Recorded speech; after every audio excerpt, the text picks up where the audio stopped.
dengan berhubungannya dengan para kekasih-kekasih Allah yang tujuannya untuk memuliakan Allah dan kekasihnya Nabi besar Maulana Muhammad. Bergembiralah bagi kita yang memegang firman Allah, yang mengikuti jalannya baginda suci Nabi besar Maulana Muhammad. Karena tidak ada tanah yang kering, melainkan tanah tersebut akan menjadi subur jika datangnya hujan. Begitu pula hati yang kering dengan kebaikan-kebaikan, hati yang kering karena dosa-dosa dan kesombongan, kebangga-dirian, ria, hasud dan penyakit-penyakit lainnya akan hancur bila hati tersebut berdekatan dengan kekasih-kekasih Allah yang mereka menyambungkan kita untuk berdekatan dengan Allah dan kekasihnya Nabi besar Maulana Muhammad. Hidup ini cuma sesaat. Hidup ini hanyalah perjalanan yang pendek menuju perjalanan yang panjang. Ketahuilah bahwa hidup di alam dunia ini Nabi ucapkan umur ummati sittina wa sab'ina sana. Umur umatku 60-70 tahun. Kita hitung berapa banyak dari kecil kita sudah mulai main. 15 tahun sampai 25 tahun.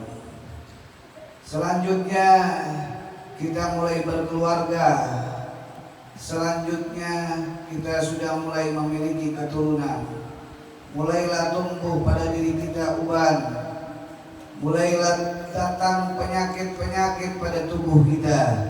Yang mata tadinya terang benderang melihat mulai rabun. Telinga yang tadinya jelas mendengar mulai sedikit demi sedikit daripadanya harus 2-3 kali pengulangan pembicaraan. Begitu pula tubuh kita yang lain akan berkurang. Bukan masalah umur yang berkurang ataupun bertambah. Akan tetapi apa perjalanan yang kita akan lanjutkan setelah di alam dunia ini, selamat atau tidak. Karena sesungguhnya ad-dunya darul amal wal akhirat darul jaza.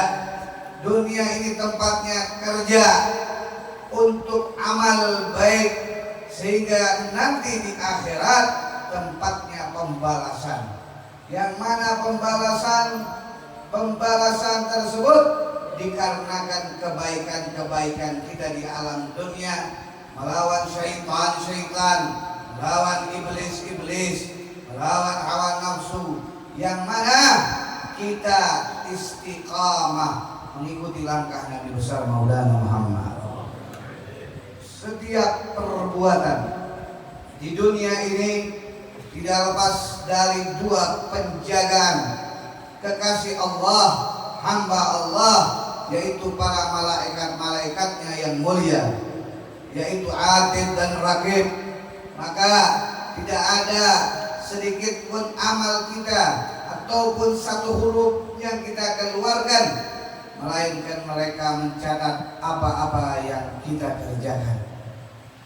Betapa indahnya di alam dunia ini bila kalian ukir dengan mengikuti Habibuna Muhammad, mengikuti kekasih-kekasih Nabi Muhammad, para aulia-aulia Allah, para orang-orang saleh yang mereka mengikuti Rasulullah SAW. Amal yang seperti inilah yang akan mencerahkan kehidupan kita, yang akan membahagiakan hari-hari kita, yang akan menerangkan semua pikiran kita, yang menjadikan hari-hari kita dengan kesenangan, hari-hari kita dengan kebahagiaan, hari-hari kita dengan penantian yang indah, yaitu penantian husnul khatimah. Semua akan tercapai bila kita meyakini ucapan Nabiuna Maulana Muhammad. Jika kita meyakini firman Allah Subhanahu wa taala. Allah Subhanahu wa taala mengucapkan dalam firman-Nya, "Man 'amalan shalihan falinafsi." Barang siapa yang mengamalkan amal saleh, maka itu untuk dirinya. Pada malam hari ini kita bersama-sama beramal saleh, membaca surah Yasin, membaca tahlil, bersalawat kepada Nabi Maulana Muhammad. Ini tidak lepas dari catatan para malaikat Allah Subhanahu wa taala. Wa may ya'mal mithqala dzarratin khairan yarah. Dan amal ini walaupun satu biji atom ataupun satu kerikil yang kecil tidak akan lepas dari catatan yang Allah taala bikin oleh para malaikatnya. Wa may ya'mal mithqala dzarratin syarran yarah. Demikian yang baik, demikian pula yang buruk. Oleh karena itu, kita yang menentukan di 2023 jelang umur-umur kita yang berkurang, yang sudah mendekati kedewasaan, yang sudah mendekati kematian, maka la turji fi'li shalihatin ila gadan. Jangan kita tunggu-tunggu lagi namanya kerjaan orang-orang soleh itu sampai esok hari. Al-maut baktatan, kematian datang tiba-tiba. Tidak harus menunggu umur, tidak harus menunggu muda dan tua. Berapa banyak sahabat kita tadi kemarin bersama-sama dengan kita, dia sudah meninggalkan kita, sudah kembali kepada kita. Berapa banyak orang-orang yang kita cintai, orang-orang yang kita sayang, kembali kepada Allah Subhanahu wa taala. Maka dzabal fuadi nara. Hati ini tidak bisa bohong bahwa kita butuh Allah, kita butuh Rasulullah, kita butuh aulia. Kita akan merasakannya nanti dikala urat-urat kita ini sudah tidak mampu untuk menggerakkan tubuh. Pikiran kita sudah mulai tak mampu untuk berpikir. Semuanya akan tiada daya upaya dikala malaikat itu menemui kita. Kullu nafsin dha'iqatul maut. Setiap yang bernapas akan merasakan kematian. Dia yang akan mengangkat semua kelezatan. Dia akan mengangkat semua kesenangan. Dia akan mengangkat semua kebahagiaan. Dia yang akan mengangkat semua keindahan menuju keindahan yang lebih indah, kebahagiaan yang lebih bahagia, kesenangan yang lebih senang, atau kesengsaraan selama-lamanya. Inilah pesan dari Nabi kita Maulana Muhammad, agar kita terus beramal saleh. Jangan kita tertipu daya dengan syaitan, dengan iblis, dengan nafsu yang akan memblokir kita ke jalan baginda Nabi kita Maulana Muhammad. Paksakan diri kita, kalau bisa istiqamahkan agar terbiasa. Lihat bagaimana pohon yang kecil yang dikala ditanam dia akan tumbuh, dan dia kalau dibiasakan akan terus menjulang tinggi. Dan kalau dari muda kalian sudah istiqamah bagaikan pohon yang muda, kalau dia mulai ketiup angin bengkok, dia bisa diluruskan. Tapi kalau dia sudah tua, dia akan patah. Kalau dia sudah tua, dia tidak akan lurus kembali. Hatinya telah tertutup, hatinya telah susah untuk dinasehati. Bahkan hatinya, apa yang Allah Ta'ala ucapkan dalam Al-Quran, khatamallahu ala qulubihim wa ala sam'ihim wa ala absarihim ghishawatun wa lahum adzabun alim.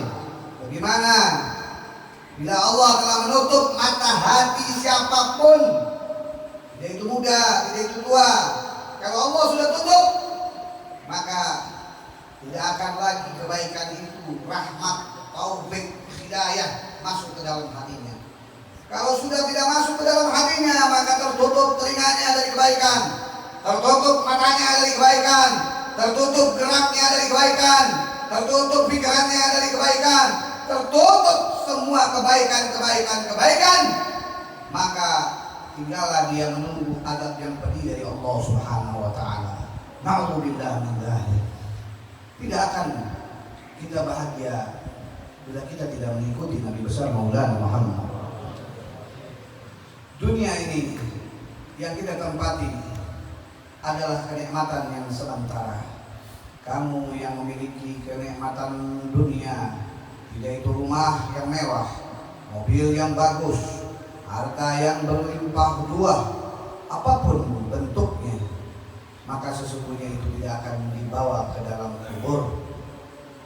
2,5 meter seperti Syarifah Fatmah, seperti Al-Habib Mustafa bin Ja'far As-Segaf, tempat yang abadi, begitulah kita nanti. Tapi ingat, beliau adalah orang-orang soleh dan solehah. Beliau telah mempersiapkan di alam dunianya dengan kebaikan-kebaikan.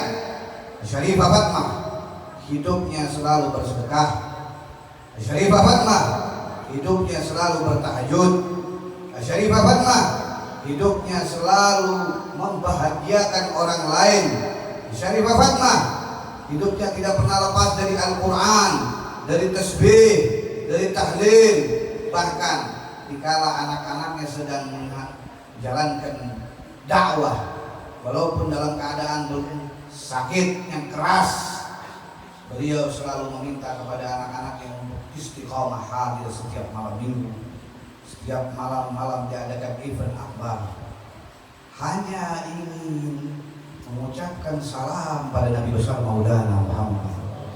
Begitu juga contoh guru kita Al-Habib Mustafa bin Ja'far As-Segaf, hidupnya siang maupun malam, tidak jauh, tidak dekat, tidak sehat, tidak sakit, lelah maupun semangat, hujan dan dimanapun, jika beliau sedang berdakwah, malam dia terjang, siang dia keluar untuk berdakwah, sampai akhir hayatnya. Malam minggu yang diadakan di Masjid Nurul Mustafa, beliau masih menyempatkan untuk hadir bersama-sama memuliakan Nabi Muhammad. Padahal kondisi badannya dari gudang sehat. Dan sebelum beliau kembali ke rahmatullah, pada malam itu adalah malam Sya'ban. Yang kita kenal Sya'ban adalah bulannya Nabi besar Maulana Muhammad. Sya'ban syahri, kata Nabi Muhammad. Sya'ban adalah bulanku. Saat itu beliau mengajak kru-krunya, beliau mengajak anak muridnya yang di Bogor untuk tidak lepas waktu asar maupun maghrib membaca salawat kepada Nabi besar Maulana Muhammad. Beliau sempat menghadiri di tengah-tengah pembacaan salam kepada Nabi besar Maulana Muhammad, Allah Subhanahu wa taala merebut jawanya, menandakan al-maut kama asa'alih, mati gimana dia biasanya. Orang mati gimana kebiasaannya. Kalau dia biasa baca Quran, matinya dalam keadaan baca Quran. Dia mati dalam keadaan mengucap la ilaha illallah. Maka kalau dia biasakan di dunia mengucap la ilaha illallah, matinya dalam keadaan baca la ilaha illallah. Habib Mustafa bin Ja'far As-Segaf sering saya ajarkan beliau, Habib Qasim dan lainnya, untuk menyerukan kepada semua para pemuda, menyerukan kepada seluruh masyarakat untuk bersalawat kepada Nabi Muhammad. Hasya wa kalla. Akhirnya salawat tersebut menyampaikan beliau langsung berjumpa dengan Nabi besar Maulana Muhammad. Beliau wafat dalam keadaan membaca salawat kepada Nabi Muhammad. Inilah yang saya maksud. Jika kita memiliki umur, jadikan umur itu modal untuk kebaikan-kebaikan seperti dua orang yang mulia ini, yang mana hidup mereka berikan contoh kepada kita untuk tidak mengenal sakit, untuk tidak mengenal susah, untuk tidak mengenal lelah, untuk tidak mengenal pahit, agar mati dalam keadaan husnul khatimah. Semoga Allah Subhanahu wa taala menjadikan kita orang-orang yang bisa berkumpul dengan orang-orang soleh dan solehah, berkumpul dengan Syarifah Fatmah, berkumpul dengan Habib Mustafa di satu naungan, yaitu naungan orang-orang soleh yang menyambung kepada Nabi besar Maulana Muhammad, yang terikat dengan kalimat La ilaha illallah Muhammadur Rasulullah sallallahu alaihi wasallam. Sebelum saya akhirkan, seperti biasa, saya akan mengumumkan pengajian malam minggu